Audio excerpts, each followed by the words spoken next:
کہا کیسے؟ کہا معراج کا میم بتاتا ہے محمد کو معراج ہوئی صلی اللہ علیہ وسلم. معراج کا میم کیا بتاتا ہے؟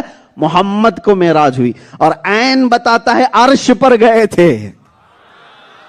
اور معراج کا تیسرا حرف ہے را.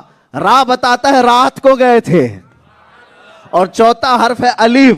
یہ بتاتا ہے اللہ کے پاس گئے تھے. اور پانچواں حرف ہے جیم. یہ بتاتا ہے جسم کے ساتھ گئے تھے.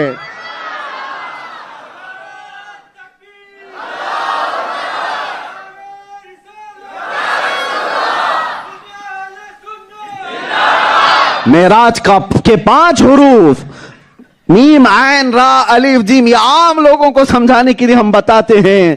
میم بتاتا ہے محمد کو معراج ہوئی، عین بتاتا ہے عرش پر گئے تھے، را بتاتی ہے رات کو گئے تھے، الف بتاتا ہے اللہ کے پاس گئے تھے، اور جیم بتاتا ہے جسم کے ساتھ گئے تھے. یہ مانو میرے عزیزو، سنی اگر ہو تو یہ یقین رکھنا کہ میرے آقا کو جسم کے ساتھ معراج ہوئی تھی. یہ جو ڈھکوسلے آتے ہیں ان کی باتوں میں نہیں آنا کہ حضور خواب میں گئے تھے، روح اس کے ساتھ گئے تھے. نہیں، ماننا کہ میرے آقا جسم کے ساتھ گئے تھے. اگر وہ پوچھے کہ ایسا کیسے ہو سکتا ہے تو پھر جواب یہی کہنا، اگر تجھے اور مجھے سمجھ میں آ جاتا تو حضور کا معجزہ کہاں سے ہوتا. اگر سب سمجھ میں آ جاتا. لوگ کہتے ہیں سائنس کے حساب سے سمجھائیں. سائنس بھی نہیں سمجھ سکتی معجزے کو. سائنس کا بھی ادراک وہاں تک نہیں ہے. اگر سائنس بھی سمجھ سکتی تو پھر معجزے کی خصوصیت نہیں رہ جاتی. معجزہ وہ ہے جو دنیا میں اس کے مقابل میں کوئی نہیں کر سکتا، صرف نبی کر سکتا ہے. سائنس نبی نہیں ہے. ہاں، سائنس سمجھنے کا ذریعہ بن سکتی ہے.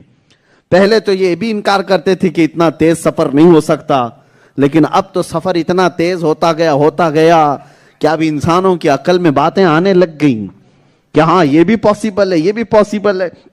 پہلے اگر بولتے پچھلے دور میں 200 سال پہلے کہ میں ہندوستان میں بیٹھ کر کے برطانیہ میں بات کر رہا ہوں اپنے رشتہ داروں سے، تو لوگ کہتے تھے کہ پاگل ہو گیا ہے، یہاں سے وہاں کیسے بات کر سکتا ہے.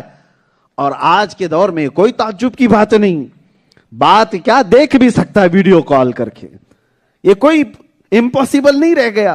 زمانے کے ارتقاء، سائنس کی جدید ترقیات تمہیں سمجھانے کا ذریعہ بن سکتی ہیں، لیکن وہ معجزہ نہیں ہے اور نہ ہی معجزے کے برابری کر سکتی ہیں.